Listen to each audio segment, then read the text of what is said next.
Hello there, my name is Eric Metaxas. I'm the author of a new Father's Day present, book called 7 Men and the Secret of Their Greatness.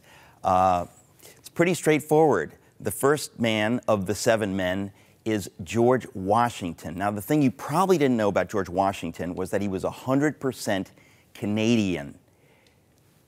I can't say that. That's just not true. But there's so much about George Washington that most of us don't know that he might as well have been 100% Canadian. I was really shocked to discover, in a way, how little I knew about this man. He was called, and is still called in some circles in the U.S., the father of our country.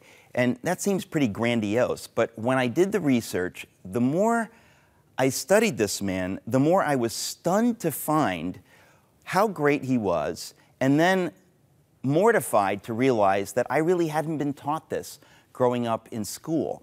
The most significant thing, and the secret really of every one of the men in the book 7 Men, is that they did something heroic, something profoundly sacrificial. In the book, the whole reason I wrote the book is to kind of talk about what is a man. I say that in our culture, in the introduction of the book, I say in our culture we don't talk about that.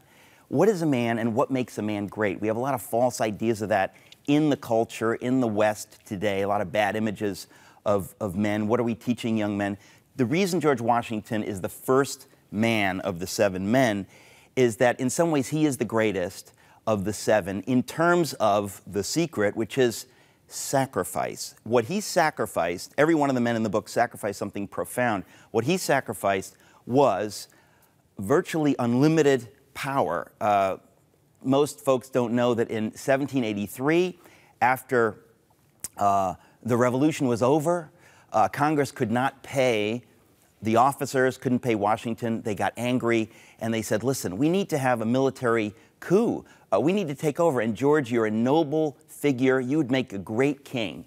George the First of America. Not only does George Washington turn down this offer, which in many ways is legitimate. If you read the chapter, you'll see it wasn't a crazy idea.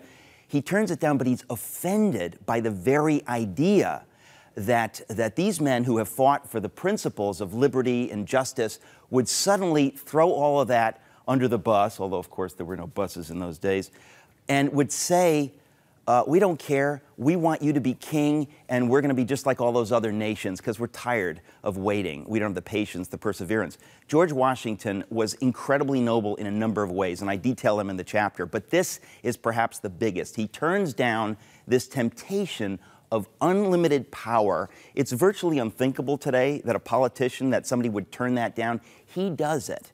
And that is what I want to communicate about every one of the men in the book. Every one of these men, the secret to their greatness was turning over their gifts, everything they had, really to some larger purpose. This is what we want to teach young men and what every man needs to know. So I hope that you'll start with chapter 1. I still can't get over how great George Washington was. He deserves to be rediscovered.